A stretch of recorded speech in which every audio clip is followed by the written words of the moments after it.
All right, so no. Okay, sorry. So if the favelas in the back, like, Oh, that when you means we get grow, the is that like report you being can go growing born pains from too? pelvis. Hold on, I got two. No, of Sorry. course It's on a not. leg stick. Oh, no, I was saying you didn't get the recording of you being born from the pelvis. I wonder. Charles. So, at the back, the fabula is that where you feel like growing pains too, like when you're growing, is this at the back stretching? Because the ligaments are crossed, like, 'cause I remember when I was going through growth spurt, I always felt in the back of my knees. Like the back. Yeah, so growing pains, every human feels it a little bit differently. Some people get them in their feet, some people get them in their calves. In animals, they get a physical inflammation of the bone, osteitis. All right, so here we have the patellar surface, and the patella actually sits right in here. And this is what prevents it. These little walls right here prevent the patella from luxating or dislocating. Humans are prone to having luxating patellas. I have a luxating patella, a pretty significant one, and I had it surgically fixed. And it's still, I can move mine and dislocate. I can move my patella all the way to the side of my leg. Yeah, no. No, I'm not showing you my bare leg. What are you, sassy?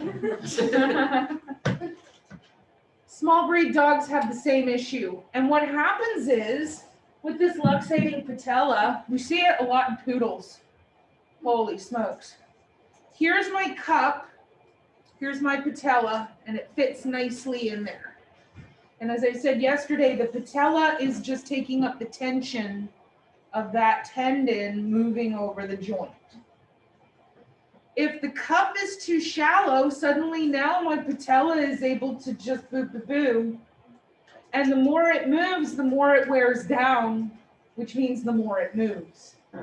And what you'll see in these little dogs is they will be running. Oh, darn it, now you do have it on video. They'll be running and their patella will luxate, and it usually will luxate laterally. So their patella will pop out and they'll yipe and they'll go on 3 legs, and what they'll do is they'll kick their back leg out and realign that patella. Surgical intervention is usually needed. We got to go in and we got to deepen the groove. So there's just a picture of the luxating patella. There's a patella that is no longer in the groove.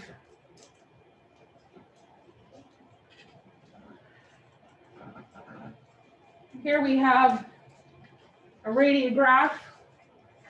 We can check the obturator foramen, looks pretty bilaterally symmetrical. We do have some hip dysplasia, I can tell you that right here. Here we have the femur, the condyle, the tibia, the fibula, and right here in the middle, if we've twisted the legs medially, you'll see the patella. That's another landmark that we want to see in our back leg radiographs, because you're going to rotate those legs medially so that we get them nicely lined up. This one's off. The patella is way over here in space, and when this leg is not centered, oh, look what it looks like. So now we're like, is this a congenital deformity? I don't know. I don't know what breed this is. I just Google image searched. Or is this bend because I don't have the leg centered?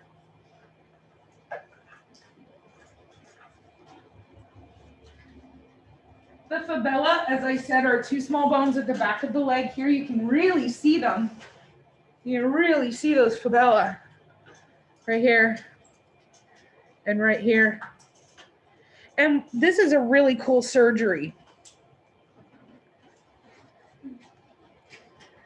So when we are not for a luxating patella, but for that torn ACL, sorry, Nathan. When you have that torn ACL, So the ACL basically attaches like this, and it rips right here.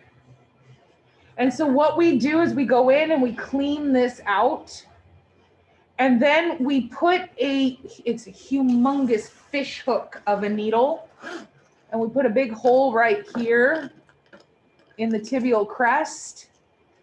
We thread what looks to be really thick fishing line. We wrap it around and then bring it down, and it then anchors the leg. It's called an extracapsular ACL repair. I used to love doing these with my doctor. We get really good at them. We could do one in about 45 minutes.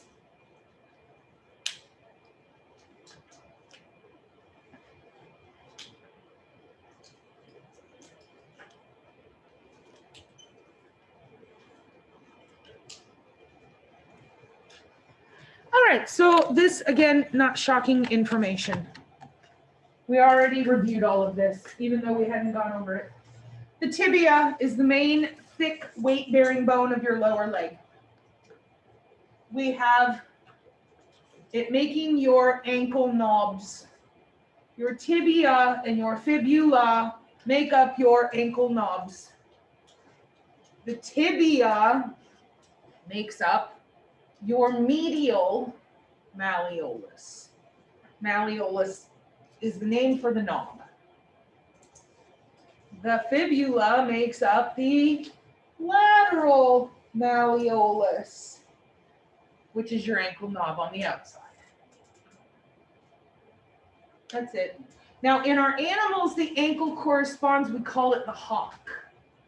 That's important because we have a couple of different names. You have a hock, you got a stifle. The hock is the equivalent to the ankle. Because we got to remember, even though their foot is configured anatomically the same as ours, they walk on their toes, which is referred to as walking digigrade. How do we walk? Plantigrade.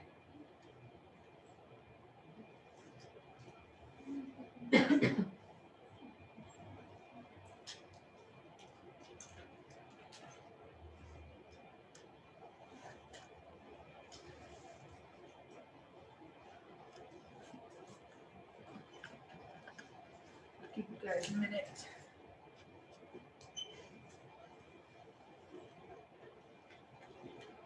Comments, questions, concerns so far?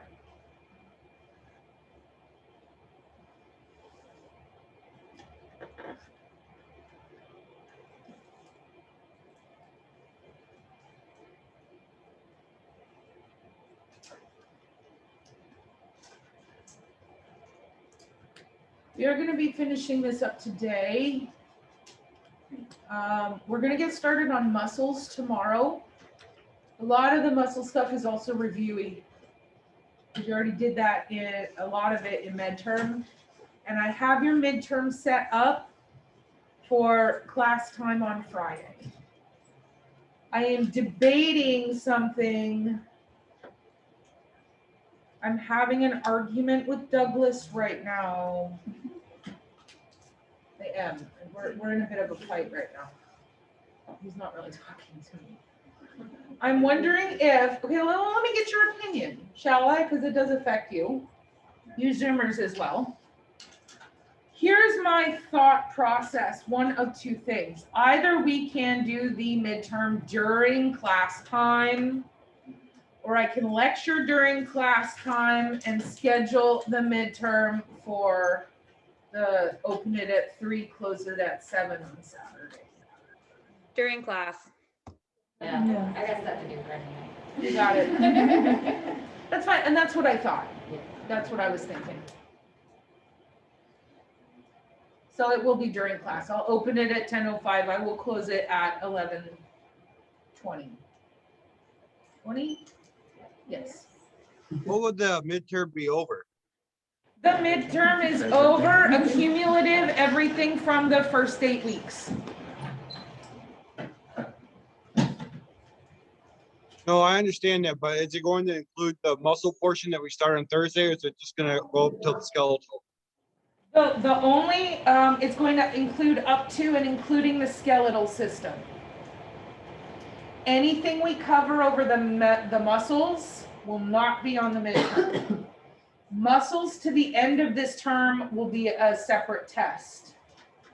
Okay, thank you. First day through the end of skeletal system is what your midterm will be over. And then even though I'm teaching both sections, which I don't normally do, I'm going to do your final the same way as I would have had someone else been teaching the second half. Instead of giving you a day 1 through day last final exam, I'm only going to do your final exam accumulative over the stuff from the second 8 weeks. Thank you. Yeah, I'm going to count the midterm as you've already been tested over it. Picture. Here is the tibia.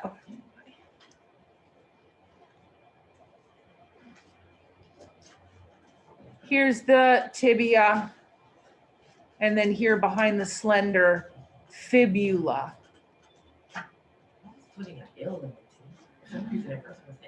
So there, well, that's why I said fibula. Can you go back to that picture?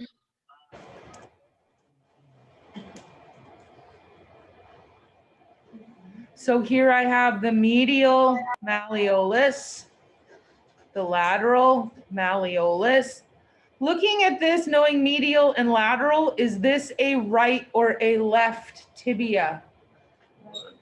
It has to be a left, doesn't it? Because if this is medial, it has to be. Oh, Okay. I'm on the- reversing it. See, You're I'm reversing. looking like it's this way, so the right would be. Yeah, so I'm looking at it as if I'm standing here. Oh, okay. So my medial malleolus, lateral, lateral. Patella to the front, medial, lateral. Does that work for this leg? Is it medial, lateral? Has to be a left.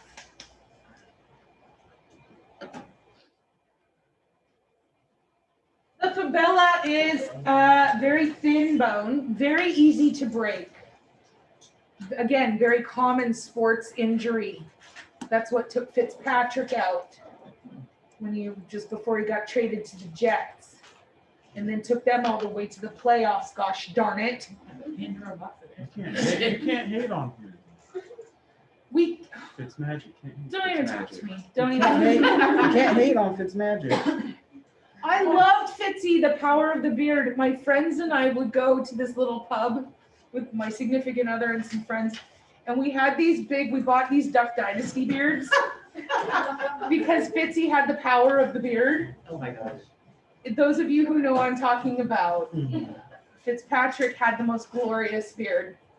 And we would sit at this pub with these beards on and cheer him on. Didn't work, he broke his leg. Broke his tibia, and then he got traded and took the Jets to the playoffs. God. Maybe that's what it is. Blasphemy. Blasphemy. No, we don't blame that Fitzy's leg on me. No.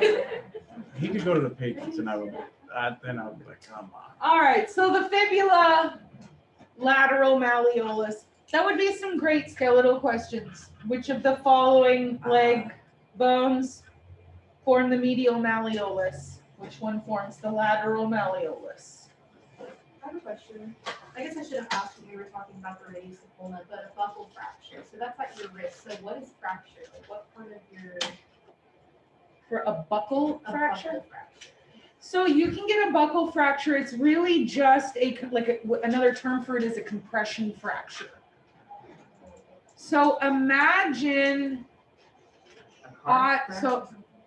so imagine I land and all of my weight takes my wrist or my ankle and compresses it.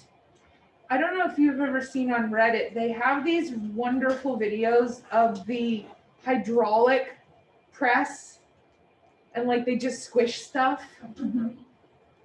That's essentially what's happened to the bones of your wrist. Imagine you take two, not rocks, because they're much more giving, and you mash them with massive force and they smush together and then you get the break. That's a compression break. We also call it a buckle fracture because imagine if I'm to, again, I love Reddit. I have this one subreddit called Watch People Survive. And you jump off the roof of a house and you land and the compression just pops all the bones. Can that happen in your toes? Because when I used to cheer, I did like a toe shift, but instead of coming down with my. Literally any bone can break because of compression. Oh. But that's what we refer to as buckle fracture. And in very, very severe ones, I don't have a bone up here I can show you. You have the bone.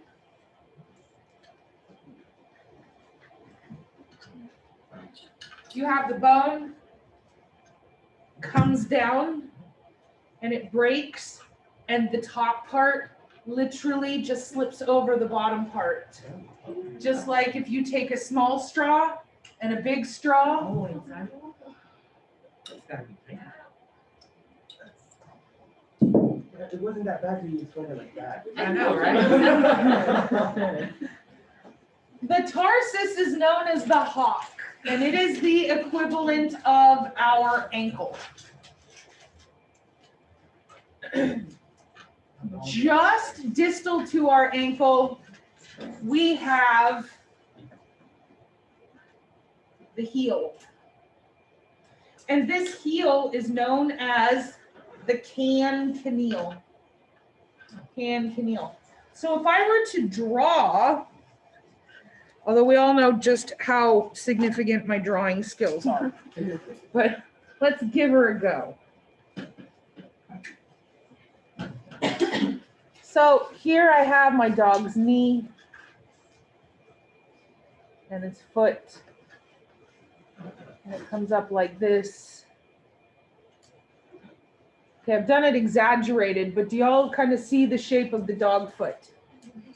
Here's the toes and the claw. There we go. Here's the claws.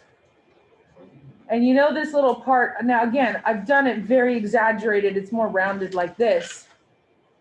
If I were to take this structure right here and bring it down, suddenly we have a knee.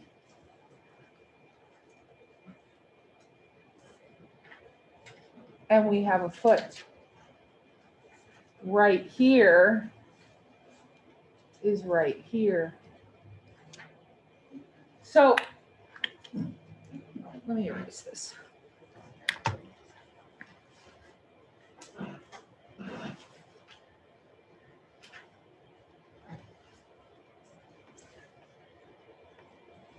So let me show you.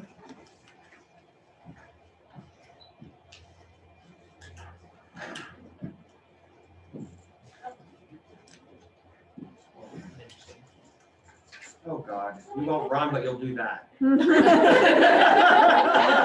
fun. It's like it's fun. Oh my God. It's fun. It's okay. You need a spotter just in case. No, I'm good. Don't worry. So I am Yeah, now you might as well show the knee. I'm showing you my ankle Ow. of the cheeky, sassy monkey up here. And you've got it all. Oh my God. I All saw right. a woman's ankle today. We are plantigrade. Okay. You can see where my cancanile is. It's my heel. If I am digigrade, I am walking like this. So if you elongate my metatarsals, now you can see the configuration of the cat or the dog. Yeah. In one of our last midterm PowerPoints, you had a puppy that was deformed enough that it was Yes. standing plantigrade, so. Yes, that's That was called okay. muscular dystrophy. We also refer to it as neuropathy, where their hock drops. In fact, that's sometimes common term for it is a hock drop. It's like a. Or you have- He looked like a Did kangaroo, you- but Yeah. Digigrade comes down into a plantigrade stance, and then you can mentally kind of get what I'm looking at here. I have a question. So, I used to play soccer and like there is this one person who slide tackled me like really hard on my ankle, but all I had was like just swelling. I'm surprised I didn't like dislocate. How did you like that? What did you have, Strong muscle, strong muscle. You got lucky. Don't know. Been drinking all the milk.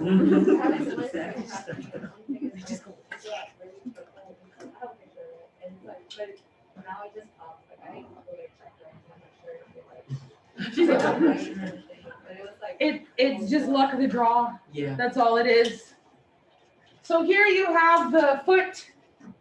So here are obviously the toes. Here.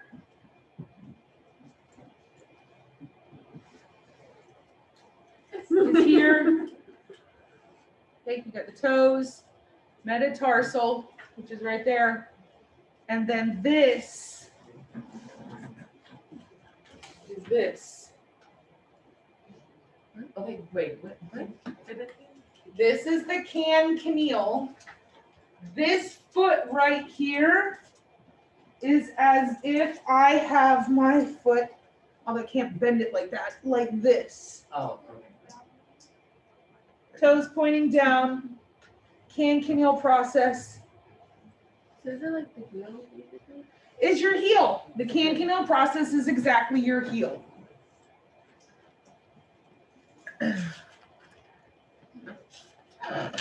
Metatarsal bones, which are the long bones of your foot, they make up your foot bones. Dogs and cats generally on the back legs have 4. Now, some dogs do have a back dew claw, but what do we typically do with it? Remove it, except for one breed, our Great Pyrenees. They've got double dew claws, which is known as, medical term for more than normal toes, polydactyl. Normally, though, dogs and cats have 4. And then, of course, we talked yesterday, I'm pointing it down. Miss Hamilton, Miss left us off today. No, pointing it down, pointing it down. Horses will walk on the 3rd metacarpal and the 3rd phalange, and they've got remnants of 2 and 4 called the splint bones. I remember splint because it supports. You break your arm, you put it in a splint. What is the splint doing for you? Supporting. So that's how I remember these supportive bones in the equine are known as the splint bones. So right here is a human foot, and this is my heel. And if you now visually raise this up to walk on its toes, now you can see how we get the configuration of the dogs and cats.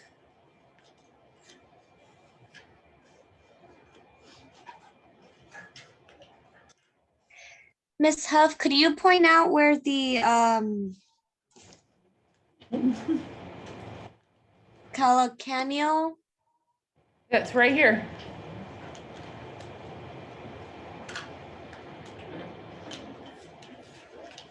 Oh, so the calcaneal and the canconyle are actually 2 words that just mean heel.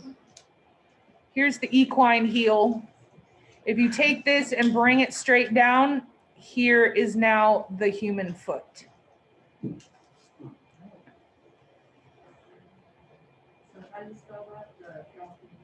Right here, calcaneum.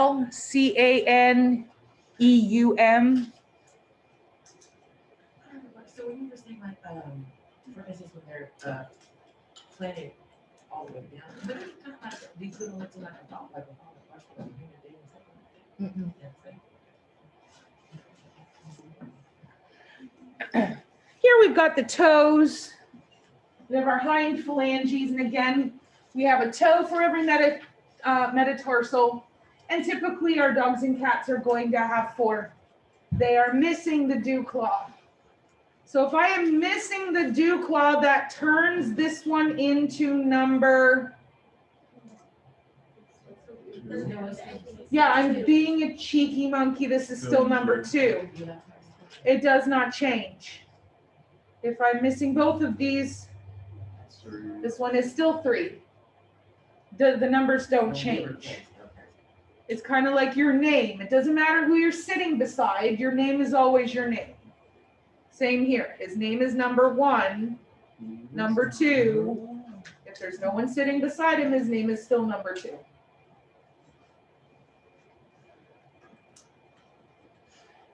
Now we have a couple of bones. They're called visceral bones. Visceral meaning within a soft tissue or organ. Humans do not have these, but we do have some species that do, and I find this kind of interesting and fascinating. We have the os cordis. You guys learned in medical terminology that the flaps of your valves have these little bungee cords called the chordae tendineae. What does that say at the top? No worries. Oh, I spilled it because. So cattle have a physical bone, a skeletal bone in their heart. Dogs and canids have a bone down the shaft of their penis, and it's called the os penis. It's a jointed bone, and the reason for that is in most canine copulation, the male has a gland that swells up inside the female and physically prevents him from exiting after copulation. He then walks over his own penis and it turns as a 90-degree angle to his body. And then they go butt to butt looking for danger. That's why they do it. He could be stuck for 5 minutes. He could be stuck for 30 minutes. But this is why you never pull them apart, because if you break this bone, it's going to stab right through his urethra. You're going to end up with a dead dog. Or a dog with no more penis, because you're going to have to surgically remove it. Yeah. Turn him into a her. No, you really do. You really do. You have to reroute the urethra so that they will actually, you don't really take the penis off, but you reroute the urethra so that they pee out of a second hole. Nothing comes out of the penis. But if you have a breeding animal and nothing can come out of the penis, no more breeding. And then in the nose of swine, they have a bone that's called the os rostri. Remember, this is rostral. That's to help them root. When we come back for nutrition, I have an os penis. Of course I do. I'll bring it in and I'll pass it around so everyone can take a look at my os penis. What's the word for bones that form in something? Bones that form in organs. Organs. Organs or soft tissue. I tuned in at the wrong. What? That I have a. I thought you said you had one, like you had an os penis. Like not one in your office, like. On No, I mean. She's like, what? I listened at the wrong time. No. That's what you started talking about, like hermaphrodite and that, and I was like, wait. I don't know. No, I understand how that sounded when I said I have an os penis. I did not give any reference. No, clarification. I have an os penis of a raccoon in my office that I shall bring to show you. How did you acquire that? Like, Um, I just want to fire. Funny story. Like, It was a gift. Oh my God. are you serious? I love the gifts you get. Yes. So good. They bought it, I believe, if I'm not mistaken, at Renfest. Is this there? They bought and it's a raccoon os penis that they bought. Okay, What sale pitch was that? are there like, is there like different sizes? Oh my gosh, yes, and in fact, I'm so jealous. Oh my poor So- Amanda. But You agree, honey? I was very excited. I'm sorry, I got very enthusiastic because there are only. I am killing it up here today. Like 5 minutes. and you're okay. She's like the damn Wednesday comedy show. I love this. All right. Walrus also has an os penis. Walrus has one of the largest penises.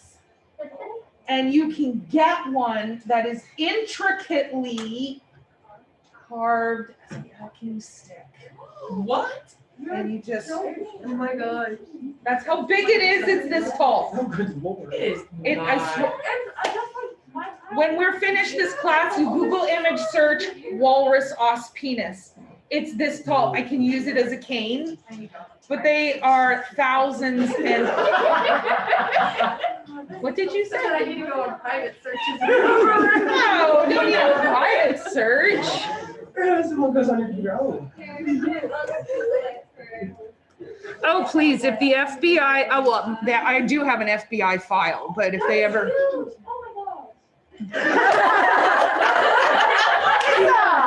How did you not believe, why do you think I make this stuff up? my god. I didn't know that big. I don't know. Don't What get does me this started. mean?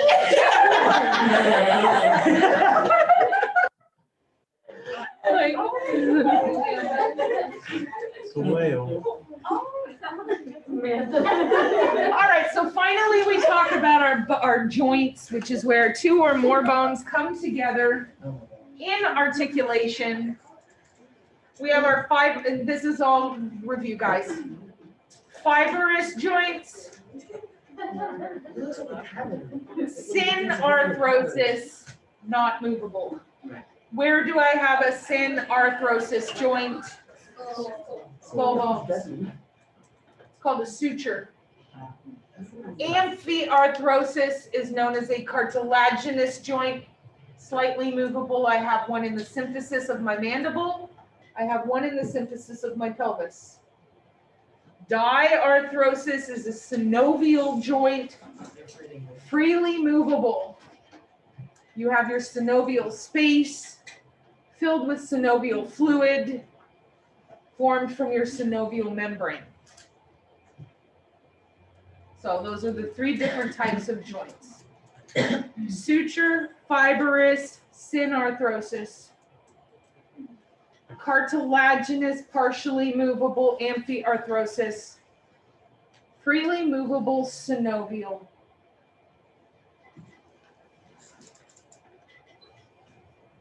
No new information here at all. And then we just simply talk about the way that joints move. We have a bunch of different ways. For example, and we already talked about this too. We have one joint that only does extension, flex.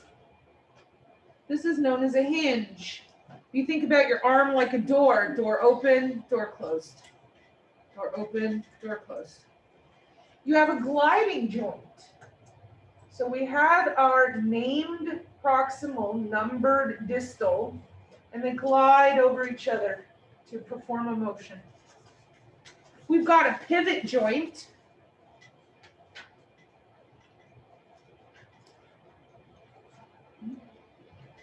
Right.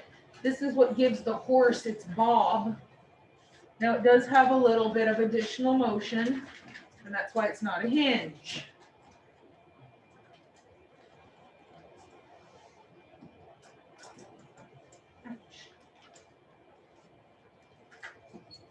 Give you guys another minute, although this is not new information. You shouldn't have to furiously be writing too much stuff down.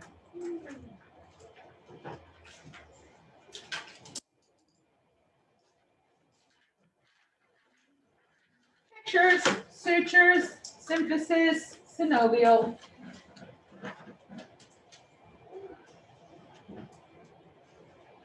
And as I said, our synovial joints are the most complex, complicated. They have a joint space that is encapsulated by a capsule. They have the synovial membrane that secretes synovial fluid, fills up the synovial space of the synovial membrane or the synovial joint. All of that is just fancy of saying it's the oil that keeps the Tin Man moving. We know that ligaments band bones together. Ligaments join bone to bone. Tendons join muscle to bone.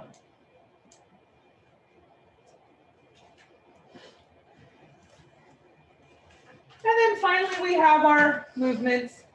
Show me flex. Show me extend. Very nice.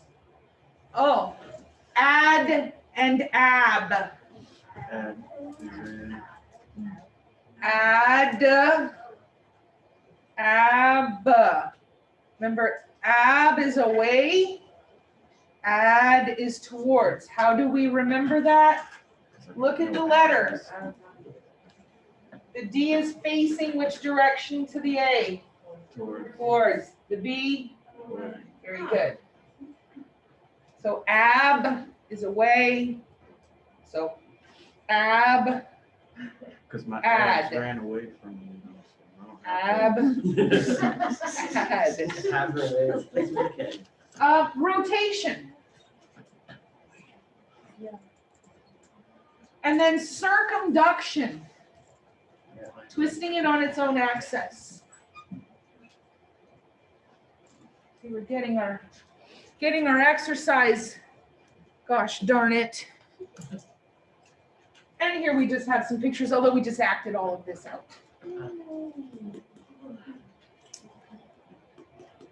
Finally, as I just described, you have your hinge, your gliding, your pivot, and then your ball and socket. I think, is that it? Bam. All right, so tomorrow we will schedule a little bit of time for a wee bit of review. Not the whole class period. So you need to go back, review all of your chapters. Come in prepared tomorrow at the beginning of class. I'll spend 10, 15 minutes just blasting through whatever questions you have. Then we'll get started on the muscles, which will not be on your test on Friday. So take 10 and I'll meet you back here for nutrition. We're going to be starting the carbohydrates.